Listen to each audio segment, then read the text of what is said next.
El Reino Unido tuvo dos reyes con el nombre de Carlos, padre e hijo. Reinaron en el siglo XVII, una de las épocas más difíciles para la monarquía británica.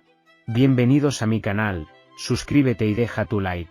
Antes de que Carlos III subiera al trono tras la muerte de su madre, Isabel II, en septiembre de 2022, tan solo dos monarcas habían ostentado el nombre de Carlos.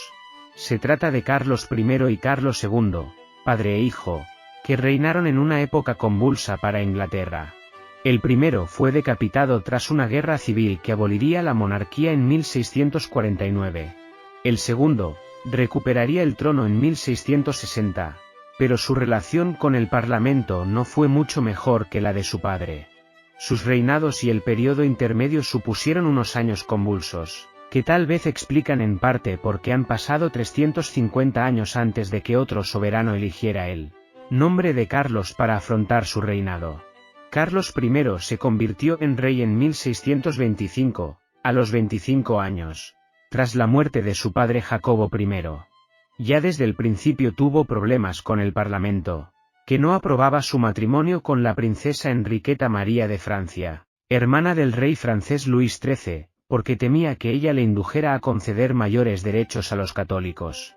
Esta oposición con el Parlamento se mantuvo durante todo su reinado, principalmente por cuestiones económicas, ya que el organismo debía aprobar el presupuesto solicitado por el rey para sus proyectos. Así, por ejemplo, redujo la cantidad que Carlos pedía para emprender la guerra contra España, lo que resultó en un fracaso militar en su primer año de reinado, que menoscabó su prestigio desde el principio. La historia se repitió 2 años después contra Francia. Los continuos conflictos con el Parlamento llevaron a Carlos a no abrir la sesión en 1629, y durante los 11 años siguientes gobernó de forma absolutista, algo que estrictamente no era ilegal, ya que entraba dentro de sus derechos, el decidir o no convocar dicho organismo. Sin embargo, el rey empezó a abusar de su poder, especialmente a la hora de establecer nuevos impuestos para financiar sus proyectos, algunos enteramente personales, como el coleccionismo de obras de arte. Finalmente, en 1642 estalló una guerra civil que terminó con la captura de Carlos. En enero de 1649 la Cámara de los Comunes, una de las dos que conforman el Parlamento inglés, cuyos miembros son elegidos por sufragio, convocó un juicio exprés contra el rey, que fue declarado culpable de alta traición entre otros graves cargos y decapitado pocos días después, el 30 de enero. A la ejecución del rey siguió un periodo republicano de 11 años, llamado la Mancomunidad de Inglaterra o Commonwealth. Aunque bajo el liderazgo de Oliver Cromwell pareció que este nuevo sistema podía tener futuro, su hijo Richard no estaba hecho para el poder y la situación política derivó rápidamente en una gran inestabilidad, por lo que se decidió restaurar la monarquía en la persona de Carlos II, hijo del anterior monarca.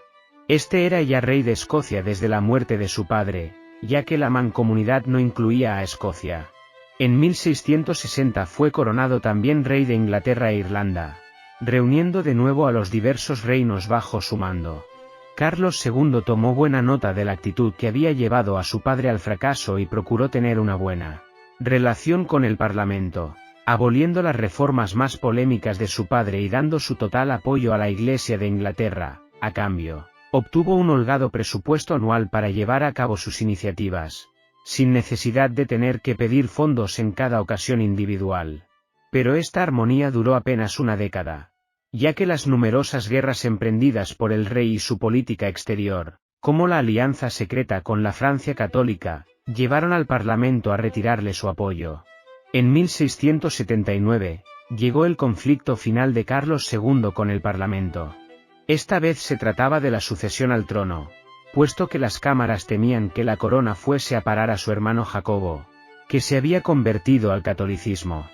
Finalmente Carlos decidió, como había hecho su padre, gobernar sin parlamento durante el resto de su reinado, hasta su muerte en 1685.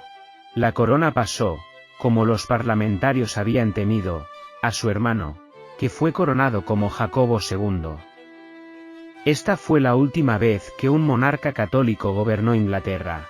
Como curiosidad, Diana de Gales, la primera esposa del actual rey Carlos III, descendía de Carlos II. Así pues, si el actual heredero al trono, el príncipe Guillermo, llega a convertirse en monarca, será el primer descendiente de los reyes Carlos en reinar en Inglaterra durante más de 300 años.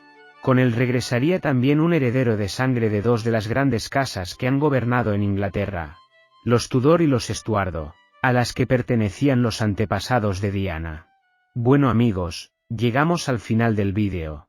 Muchas gracias por apoyar mi canal. No te olvides de suscribirte y de dejar tu like. Hasta la próxima.